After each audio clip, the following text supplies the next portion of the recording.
ఒక పక్క డీఎస్సీలో అక్రమాలు జరిగాయి. దాని మీద చర్చించాలి అని చెప్పి శాసన మండలిలో వైఎస్ఆర్ కాంగ్రెస్ పార్టీ ఎమ్మెల్సీలు వరుసగా మూడో రోజు వాయిదా తీర్మానాల నోటీసులు ఇచ్చి పట్టుబడుతూ ఉంటే, సేమ్ అసెంబ్లీలో శాసనసభలో ఏ ప్రకటన అయితే నారా లోకేష్ గారు చేశారో, అదే ప్రకటన శాసన మండలిలోకి వచ్చి చేయమనండి అని చెప్పి వైసీపీ ఎమ్మెల్సీలు పదే పదే అడుగుతూ ఉంటే, కనీసం శాసన మండలిలో చర్చ పెట్టలేదు.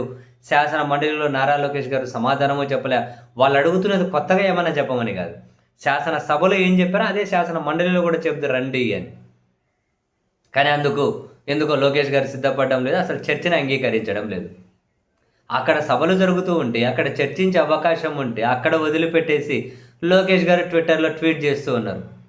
నేను వరుసగా మూడో రోజు జగన్మోహన్ రెడ్డి గారికి ఛాలెంజ్ విసిరి డీఎస్సీ మీద చర్చిద్దాం. నేను ఒక ఫస్ట్ టైమ్ ఎమ్మెల్యే కదా, నువ్వు మాజీ ముఖ్యమంత్రి కదా, నీకు ఫెసిలిటీ ఇస్తూ ఉన్నా. చెప్పు, నీకు ఇంటి దగ్గర నుంచే చర్చించే అవకాశం ఉంది. ప్లేస్ నువ్వే చెప్పు, నీ ఇంటికి రమ్మంటావా? ఎక్కడ చర్చిద్దాం? డీఎస్సీ మీద చర్చిద్దాం. లోకేష్ గారు జగన్మోహన్ రెడ్డి గారి ఇంటికి వెళ్ళి డీఎస్సీ మీద చర్చించడం ఎందుకు? లోకేష్ గారు శాసనసభ మండలిలోకి వెళ్ళి చర్చిస్తే అయిపోతుంది కదా. ఇంత చిన్న పక్కనే సార్ మీరు ట్వీట్ పెట్టే దగ్గర ఏ శాసనసభలో అయితే ఉన్నారో అక్కడనే మండలిగానే ఉంటుంది కదా, పోయి మండలిలో చర్చిస్తే అయిపోయాము. దానికి జగన్ గారు రావడం ఎందుకు? జగన్ గారి ఇంటికి మీరు వెళ్ళడం ఎందుకు? సాధ్యం కానీ ఈ ఛాలెంజ్లు ఇవన్నీ ఎందుకు?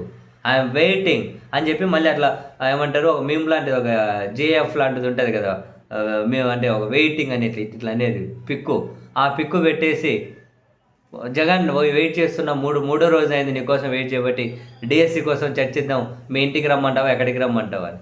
శాసన మండలిలో రండయ్యా చర్చిద్దామని వాళ్ళు 3 రోజుల నుంచి పిలుస్తుంటే పోవట్లే. అది కదా చర్చించే వేదిక. జగన్ ఇంటికి ఎందుకు? ఏందో మరి. రాజకీయాలు చేసేకి ఓకే, మరి ఇప్పుడు శాసన మండలిలో చర్చించండి సార్ వెళ్ళి. మరి అక్కడ అవకాశం ఉంది కదా. అది చర్చించమని చెప్పి 3 రోజుల నుంచి శాసన మండలిలో ఆందోళనలు జరుగుతూ ఉన్నాయి కదా.